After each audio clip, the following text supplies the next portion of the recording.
junto com os irmãos, tomar um personagem aqui em Isaías, que é um rei chamado Ezequias.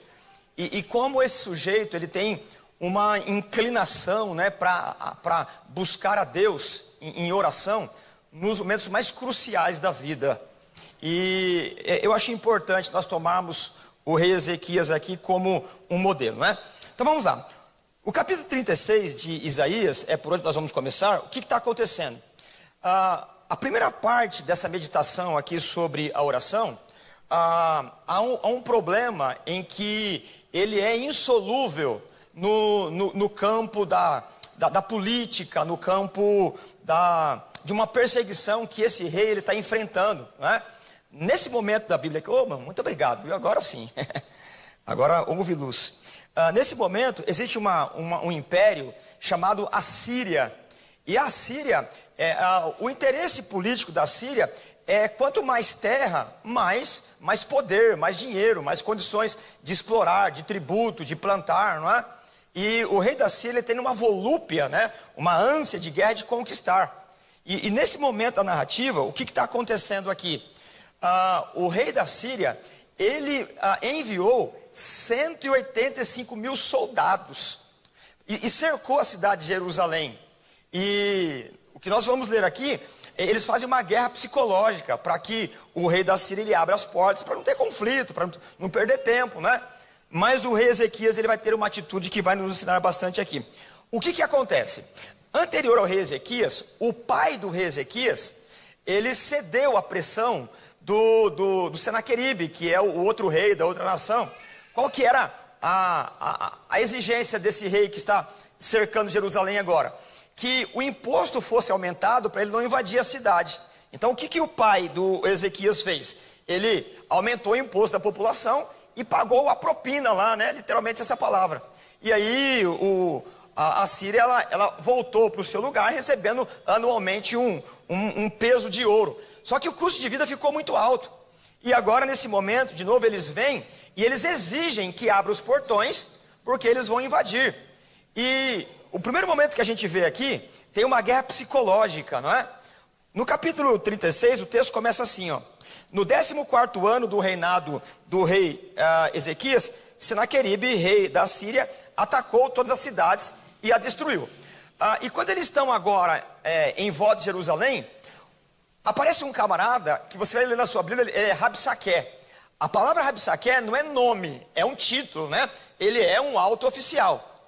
E o que esse Rabsaque ele vai dizer? Ele vai falar assim, ó: eu sei que vocês estão me ouvindo, e eu sei que vocês não podem enfrentar o poder militar do grande rei da Síria. Então é melhor abrir os portões. E existe um camarada que vai aparecer aqui no contexto, ele chama Sebna. Quem que é o Sebna?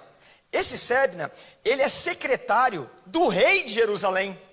Só que a gente vai ler no contexto que ele participa das reuniões e ele faz um tráfico de informação.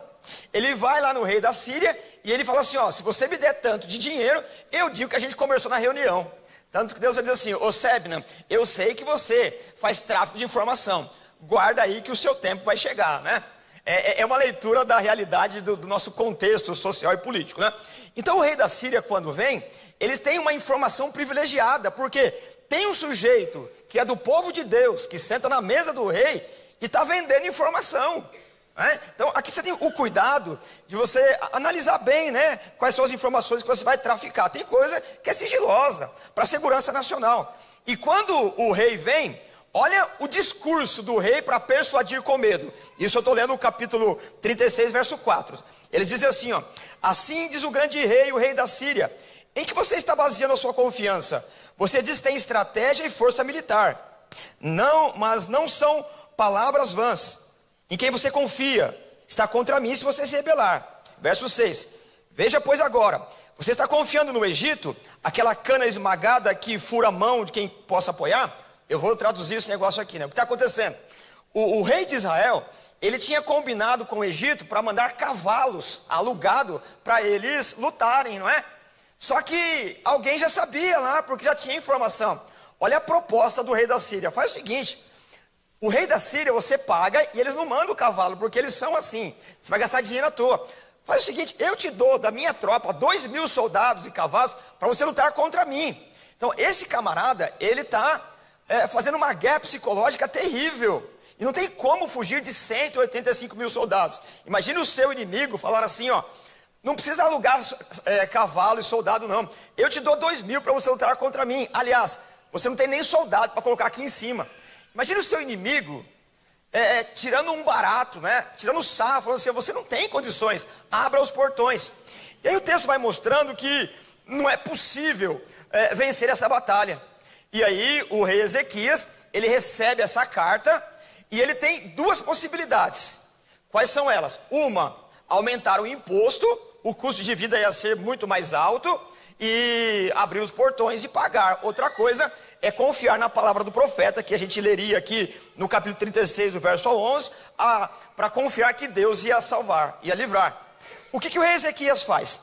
Lá no capítulo 37, e aí eu já estou no meio do nosso assunto aqui, o rei Ezequias, ele pega essa carta, ao invés de cobrar o imposto e aumentar o custo de vida, ele pega essa carta e vai no templo.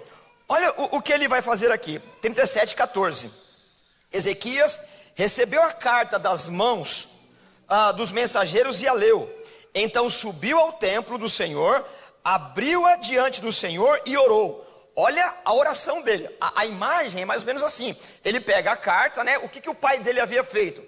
O pai dele ficou com medo, abriu o portão e aumentou o imposto. A vida ficou difícil demais. O Isaías disse assim, o Ezequias, confia que o Senhor vai dar a vitória. E aí o Ezequias, então, ele vai no templo, ele coloca a carta no chão e lê, como se estivesse lendo para Deus, né, em oração. E olha o que ele ora aqui, ó, verso 16:37.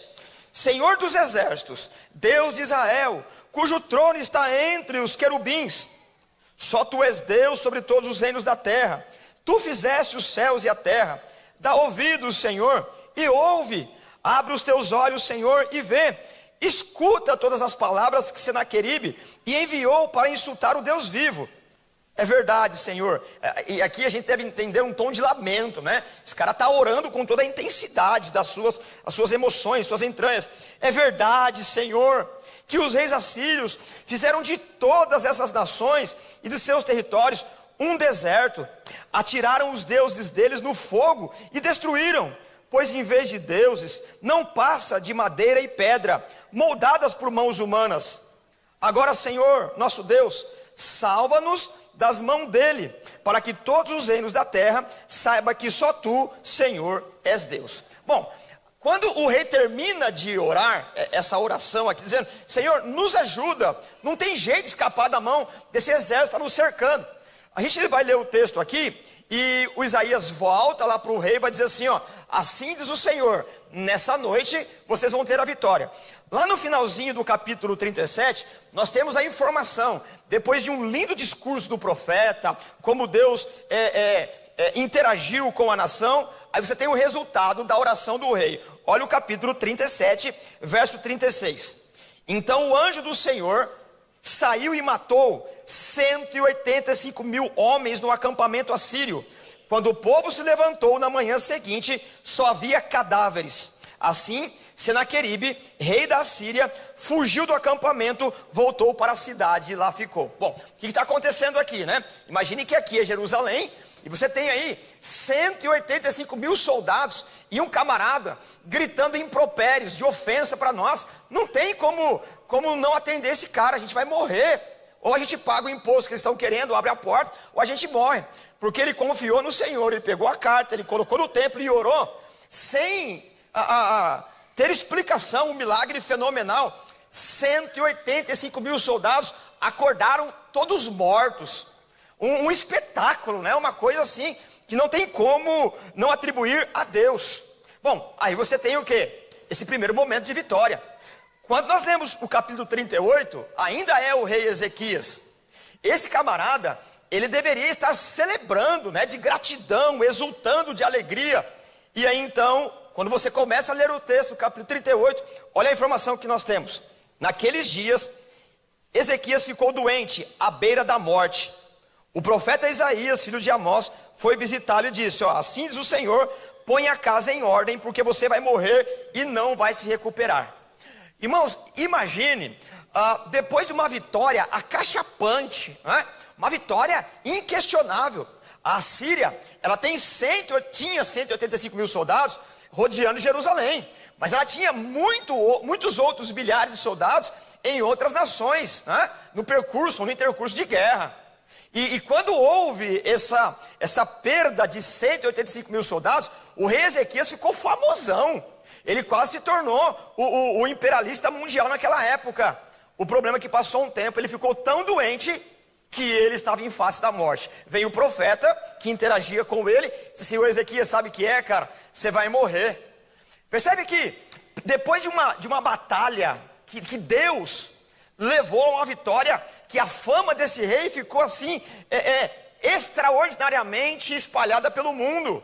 Esse camarada era celebrado porque o Deus de Ezequias fez um milagre fenomenal. E agora ele está doente à morte.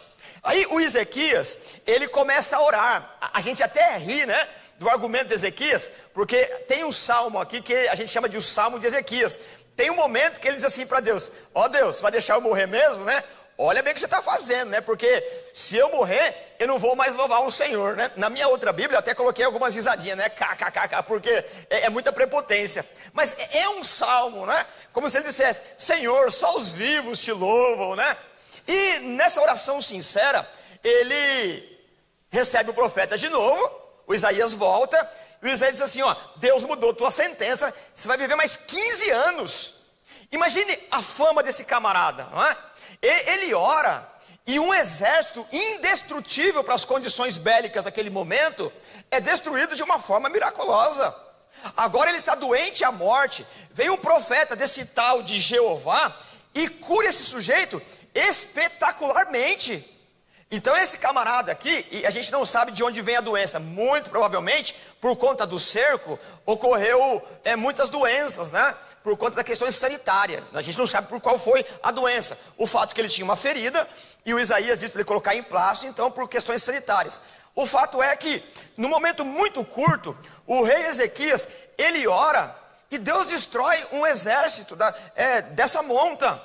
Ele está doente, à beira da morte, ele ora. E Deus então ele livra o Ezequias da morte.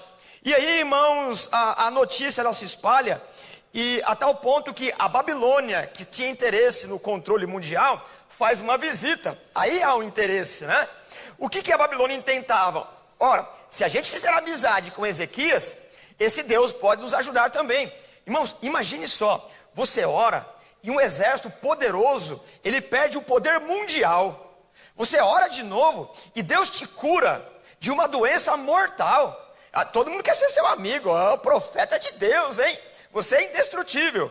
E aí então tem o checkmate aqui do capítulo 39. Olha o que acontece. Naquela época, Merodach Baladã, capítulo 39, filho de Baladã, rei da Babilônia, enviou a Ezequias carta e um presente. Bom, aqui vai a primeira observação. O que Deus havia dito na lei? Que um rei não podia receber presente para governar. A palavra presente aqui, ela é semelhante a propina, né? A alguma coisa que compra o favor, suborno, essa é a palavra, né? E ele recebeu, porque essa turma que está vindo visitá-lo aqui, ela tem interesse para que possa fazer com que o comando político mundial se estivesse na mão da Babilônia. Quando o rei Ezequias recebe uma comitiva da Babilônia, ele não tem dúvida. Olha o que Deus vai dizer sobre ele. Ele recebeu o presente, né? Olha o verso 1 ainda, do finalzinho em diante. Porque soube da sua doença e sua recuperação. Então a fama dele se espalhou. Verso 2. Ezequias recebeu com alegria os enviados e mostrou-lhes o que havia em seus depósitos. Mostrou a prata, mostrou o ouro, mostrou as especiarias, mostrou o óleo fino e todo o seu arsenal e tudo que se encontrava em seu tesouro. Não houve nada no palácio ou em todo o seu reino de Ezequias que ele não mostrou. Então o profeta Isaías foi ao rei Ezequias e perguntou: o que aqueles homens disseram? Ezequias respondeu: eles vieram da Babilônia para visitar-me. O profeta perguntou: ô Ezequias, o que eles viram em seu palácio? Ezequias ele responde aqui, né? com um tom de jactância, de orgulho. Olha o que ele responde: eles viram tudo. Não há nada em meus tesouros que eles não tenham mostrado, que eu não tenha lhes mostrado. Isaías disse: ouça a palavra do Senhor dos Exércitos. Um dia, tudo o que há em seu palácio, bem como tudo o que os seus antepassados acumularam até hoje, será levado para a Babilônia. Nada ficará, diz o Senhor. Bom, então vamos aqui fazer algumas aplicações para nós terminarmos aqui. O que está acontecendo? Quando esse camarada, o Ezequias, e aqui, irmãos, não é uma palavra de preconceito, de acusação. Nós somos assim. Na hora em que os inimigos se levantam e a gente não tem força, a gente vê que o nosso exército é menor, nossa força é menor, o que a gente vai fazer? Vai orar. Que já está errado, né? A gente não deveria orar porque tem um inimigo que a gente não pode. A gente deveria orar o tempo todo. E quando esse camarada ora com sinceridade e honestidade, Deus lhe dá uma vitória que ele fica assim famosaço. Ele se torna um rei com a característica, com o selo de que há uma divindade por trás dele. Nós sabemos, né, que não há outras, mas apenas Jeová, que defende esse sujeito. E ele, quando está prestes à morte, ele chora num tom de angústia, num tom de lamento, e Deus ouve e Deus o cura. E aí, quando vem a Babilônia interessado no seu poder bélico, nas suas armas de guerra, traz presente. E quando traz presente e agrada, dizendo que ele é um bom rei, que a divindade deve ser louvada, o que ele faz? Ele abre as portas e mostra absolutamente tudo o que ele tem. E aqui vai a lição. Nós sabemos orar quando o inimigo se levanta. Nós sabemos orar com soluços e com rogos quando a doença chega. Mas a gente não sabe orar quando o bajulador chega. A língua bajuladora, ela nos engana. A língua bajuladora, com 2 ou 3 elogios, rouba de nós o que o inimigo de 185 mil soldados e a morte não consegue. Irmãos, nós precisamos orar quando os inimigos se levantarem.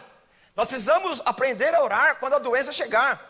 Mas quando chega alguém elogiando muito, nós precisamos ter discernimento e graça de Deus para não ir mostrando tudo que a gente tem. Quanto você ganha é problema seu, da sua família, não é problema de ninguém. Alguns planos que você tem na sua empresa, na sua família, de viagem, irmãos, é problema seu. Tem coisas que você tem que aprender a guardar segredo em oração. Você não precisa ficar dizendo para todo mundo, porque o bajulador chega. E nós somos assim. Quando uma pessoa começa a elogiar muito, a gente acha que é amigo. A Babilônia elogiou e trouxe presente porque tinha interesse em saquear. E nós precisamos aprender a discernir os tempos, a discernir o tom de voz, a discernir por meio do Espírito Santo o interesse das pessoas. Então, irmãos, que nós possamos aprender com o Espírito de Deus e com a vida do rei Ezequias, a nunca desistir em face do inimigo indestrutível. O inimigo indestrutível, ele é indestrutível para nós, mas para Deus não. Deus é poderoso para fazer infinitamente mais, além do que pedimos ou pensamos. Na hora da angústia, Deus é poderoso para nos curar, para trazer cura, para trazer alegria, prosperidade. E quando isso ocorre, nós temos uma sensação de ser invulneráveis, né? Ou de não sofrer nenhum ataque do inimigo. A gente tem um poder de onipotência, Deus me livra o tempo todo. Mas quando chegou a Babilônia e contou 2 ou 3 histórias bonitas, ele abriu todo o seu armazém, abriu toda a sua receita e contou todas as suas forças. Por isso que Tiago vai dizer que ele tem que ser pronto para ouvir, tardio para falar e tardio para se irar. Irmãos, tem coisa que é segredo da sua administração. Tem coisa que é segredo da sua vida. Você quer fazer uma viagem, irmãos? Não conta para ninguém. O segredo, ele faz bem para os ossos. Imagina você atrasa um pouquinho, não vai viajar não, aquilo fere, né? Porque não deu ainda. Então tem coisa que a gente não precisa contar, irmãos. Tem coisa que a gente guarda numa coisa chamada sagrado e secreto. É eu e Deus. E mais ou menos a minha família, naquilo que dentro da maturidade de cada um. Então, irmãos, nós não podemos ficar contando tudo a todos ao todo tempo. Até para pedir oração, nós temos que ter o quê? Sabedoria. E eu vou terminar aqui, né? contando uma historinha, e ela aconteceu. Eu trabalhava com jovens nessa época, eu estava em fase de ser ordenado pastor, não é? E eu cuidava dos jovens no Brasil. E no lugar onde eu trabalhava, a sede, nós tínhamos um grupo de jovens, né? E a gente tinha um período de oração. E você sabe, né? Nessa época, né? Tem aqueles flirts, apaixonite daqui, apaixonite dali, né? E tinha uma menina lá, uma menina bonita que se apaixonou por um outro rapaz. Só que era segredo de Estado, porque o outro rapaz tinha namorada, meu Deus do céu. E aí um dia nós fomos orar, e as irmãs vieram orar conosco. Uma irmã, que ela veio trazer uma palavra assim, ela veio orar para o final do culto. Ela orou assim: Senhor, abençoa a minha filha. Falou o nome, que ela tinha 3, que está apaixonada por tal pessoa. Irmão, você não sabe o problema que me trouxe esse negócio. Ela foi muito inocente, ela não fez por mal. Mas o que eu quero dizer com isso? É uma coisa simples, evidente. Mas irmãos, tem oração que você faz no seu quarto. Você e Deus, rasga o verbo lá. Fala lá. Aqui a nossa oração, ela é meio que política. Eu não posso orar com todas as informações. É sabedoria. Tem coisa que é entre você e Deus. Aqui nós clamamos pelo inimigo comum. Aqui nós clamamos pela doença que todo mundo sabe. Mas no quarto você rasga o verbo, porque tem coisas que é entre você e Deus. Quando nós abrimos, o bajulador está ali, não é? E nós não podemos acreditar, ou não podemos deixar de acreditar, que nós não podemos, em todo o tempo, medir as nossas palavras, para não ser escravo do que nós falamos. Nós somos Senhor quando nós ficamos em silêncio, mas falou, nos tornamos escravos. Portanto, eu concluo aqui a minha reflexão, dizendo que na hora que o inimigo chegar, precisamos orar, irmãos. Precisamos clamar, levar a carta e de joelhos falar: Senhor, eu não tenho força, me ajuda aqui. Na hora da doença, nós precisamos clamar para o médico dos médicos, o El Rafá, o Senhor que sara.